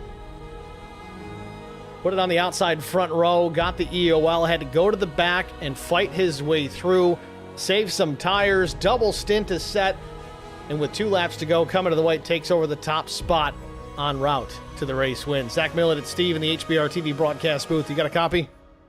Hey, Steve, got a copy. Zach, congratulations, man. Well, you heard it here. We talked about it just a moment ago. The challenges you had to endure here tonight. Put it outside front row. Teammate Alfie Charon took the pole, but you had to go to the back. started this race deep in the field. Walk us through the opening stages of this thing and working up through the field, getting into that top 5 before that first pit stop, and then double stinting those tires. Yeah, that's pretty much what the whole night was about, was trying to save tires and not just blow them off too early and be stuck riding for 20 laps with hockey pucks. But coming from the back, I don't know, sometimes it's even easier to save. You're not up there tempted to keep up with the front guys. But at the same time, there's a lot of dirty hair back there, Steve. I'm telling you, it was scary. The car didn't want to hold the line at all, and the rear would get pretty free when you get tucked up behind somebody. And I don't know, it was hard in traffic all night long, but we just kind of kept our head down and tried to save as much as we could. Try to have the newest tires at the end, and it paid off. Not by much, but it paid off. 5 laps fresher tires, and we were wondering if Connor Leach had enough fuel to make it to the end, given that he had to push every single lap just to maintain the position. Obviously wasn't quite enough, just a lap and a half shy for him. But walk us through that final stint. You had a lot of lap traffic you had to work your way through. Any hair-raising experiences coming through to finally catch up to Connor Leach? Yeah, only about 9 of them or so. But there was one instance, I don't know who it was, but we went into turn 3 and they were losing it. They were on the verge of death, and thank God for triples, man. Thank God for triples. I saw him on the verge of dying to my left, and I kind of straightened it out. I think I had Torch behind me. We both almost died there, but yeah, it was tricky. I don't know. Some lap cars let you go by, and some didn't. So big thanks to Ben McKinnon there at the end. He had pace to stay in front of me without a doubt, and try to get his lap back. But he let me by with whatever it was, 5-6 to go to let me have a chance at least. So big thanks to him, man. Got the win out of the way early here in the Numb Thumbs Racing League with your favorite place, Watkins Glen International, coming up next week. I think you got to go to the back again next week. What are your odds for taking home another race win at the road course at the Glen? Yeah, I was wondering about that, Steve. I don't know if they're doing win penalties over here or not, but I kind of hope not. But yeah, Watkins Glen, I don't know. I just had a great race there the other day in the A-Squared ARCS League, and it's a whole different beast with these cars, though. The tires they just don't stick around. 3-4 laps, you're skating. So we're gonna see if we can get some practice in. You gotta twist my finger pretty hard to get me at the Glen in a Gen 6, but we're gonna try to get the car over there and hopefully get you to turn some laps with me here and get the Track Bar Media crew and have some fun. Well, Zach, again, congratulations on the race win. Who do you want to shout out to before I let you go? I got to thank you, Steve, HBR TV, HBR TV1, Track Bar Media, Track Bar Motorsports, Castle Packs Power. Got to thank the NTRL, DW, all the admins for everything they do to keep this fun. Just another shout out to the Track Bar Media guys. We put in a lot of time tonight to see what different strategies would do, and it just it's how it plays out in the race. Some people get stuck in different situations, and we stuck together and shared the info, and it was great. It was a good team. So yeah, shoot me a follow over on Twitch too at that S4 guy. Zach Millett, you're a race winner, man. Good luck next week. Thanks, brother.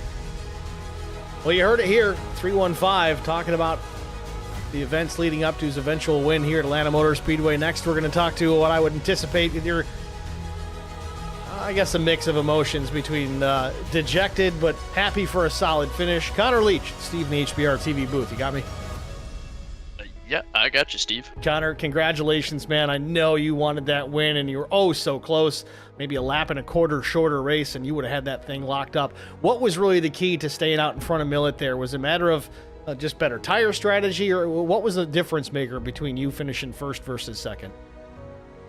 Well, Millett's, he's fast. I mean, there's no doubt about it. He's going to be the class of the field every race you go to in this group. But, man, I had passed Nick Biddy, a good friend, and I got in front of him, and he had saved his tires so much better, and I slipped up just once, and he got back by me. Then I'm back in some dirty air, and, man, I don't know if that would have made the difference, but that and just getting through lap traffic, knowing how close it came at the end there, man, there's so many times I maybe would have picked a different line or done something different through lap traffic, but it is what it is. We came home second. I'm pretty pleased with that. I think we had a pretty good run. I was okay with saving tires. We went 2 stints on the first set of tires, or two fuel tanks on the first set, and came down. Some guys, I don't think, did the same strategy, and it really jumbled things up. You didn't really know where you were going to come out every time people came down pit lane, but in the end, it worked out pretty good, just not good enough. Well, nevertheless, second place, certainly nothing to be terribly disappointed with. It's a good points day. I know some guys just hate that. But we look forward to next week. We're on the road course at Watkins Glen International. If memory serves, I believe you're a pretty decent road racer. Am I right with that? I hold my own in road courses, but unfortunately I'm on vacation next week, so I'm not going to be able to make the road course. So hopefully maybe Kayla will be out there. We'll try to do some laps and see what we can figure out on that course in these cars, and hopefully he can give Zach a run for his money. Certainly looking forward to it again, Connor. Congratulations, and a second place finish, certainly well earned. Could have been a win, but you got lots of racing left this season to get another one here. Who do you want to shout out to before I let you go? Just Skunkworks Graphics, Caleb Sisk, he was helping out some guys tonight. Skylar, I think he should be back for the next race, and Alan for making some wraps. I might have to get him to make one for me. The Canadian Tire car was just picked off the internet, but it's a good looking scheme. I might have to get him to make me one. Either way, congratulations again, Connor, and we'll talk to you at the next one. Yeah, thanks for putting on the broadcast. Do a good job. Thanks, man. It's Connor Leach, your runner-up here at Atlanta Motor Speedway. Next, we're going to cover Mike Kostek. And, man, I was really impressed with this guy tonight. Ended up qualifying in the third position. He ended up moving to the front row with some EULs that the guys in front of him had, so he was lucky enough to start on the front row. That's always a plus. Slid back a bit in the early going, likely just saving tires. Correct me if I'm wrong. Mike, it's Steve in the booth. You got me? Yeah, I got you. Mike, congratulations, man. A strong night here tonight. We talked about you quite a bit. We saw you up near in the top 10, top 5, top 3 quite a bit this evening. Walk us through your game plan, your strategy that you had coming into tonight. Did you differ from that, or was it just save tires until it was really time to go? Yeah, it was just kind of saving tires and trying to get it so the last 2 runs I had fresh tires. You could just go all out. There's just varying strategies, so made it difficult to figure out kind of what the right call would be. But yeah, I mean, even without short tires, you got to save here like crazy. It just burned the right front up. Now, coming into tonight, I mean, Atlanta Motor Speedway, this being the older scan of Atlanta Motor Speedway, do you have a lot of experience here? I wouldn't say a whole lot, but it's definitely my favorite of the 2 Atlanta configurations. So run well here on the oval, finishing third. We move to the road course racing next week at the Glen. Some guys love it. Some guys love to hate it. Where do you fall into that category? I like turning right. It's makes everything a little bit more interesting. All right, Mike. Well, again, congratulations on the top 3 finish here at Atlanta. Who do you want to thank before I let you go? Thank you for doing the broadcast. Shout out to Stud Nation and Tim for sending me the invite into the league, and thanks to all the admins for letting me run here. It's been fun the last 2 weeks, and can't wait to keep the season going. All right, Mike. Thanks for chatting with us, man. Wish you best luck next week at the Glen. All right, man. Thanks. It's Mike Kostek, third place finisher. Had a really strong run. Didn't seem too excited about it, but I don't know. It was impressive. I certainly thought he had a great race tonight. Third place isn't a win, but it's still a top 3. It's always a good night when you get to talk on the broadcast post-race. With that said, we're going to take a look at our official race results. Of course, we already talked to our top 3 finishers, Zach Millett, Connor Leach, and Mike Kostek. Fourth place finisher was Matt Sisler. Sean Roberts finishes in the 5th spot. Dylan Bryant came home in the 6th position. Thought he had a lot more in the tank for that car here tonight. Hit a strong run. It was always up near the front, certainly within that top 3 for quite a while. But a 6th place finish for the number 28 machine. Dan Cunningham, another solid finish for the 91. He finishes 7th. Chris Goins, same story. 41 will finish in the 8th spot. Paul Durkee was 9th. Kevin Winker finishes things out with a top 10. Good run for the 42. Justin Lawson was 11th. 12th, PJ Cox. Nick Biddy was 13th. Alfie Charon Jr. was 14th. Mike Fahey, 15th. Brian Torsha, 16th. Jesse Sperling, 17th. Tim Stubblefield, 18th. 19th place finisher was Jesse Redding. 20th belongs to Anthony Williams. Albert Anderson, last week's winner, 21st. Derek Welch was 22nd. Mark Collins, 23rd. Mike Corvu was 24th. Ben McKinnon, 25th. 26th was Joe David. Jarrett Woodard, the number 79 out of Canada, was 27th. Jim Ott started on the front row. Not a great result after the fact. 28th for the driver, the number 4.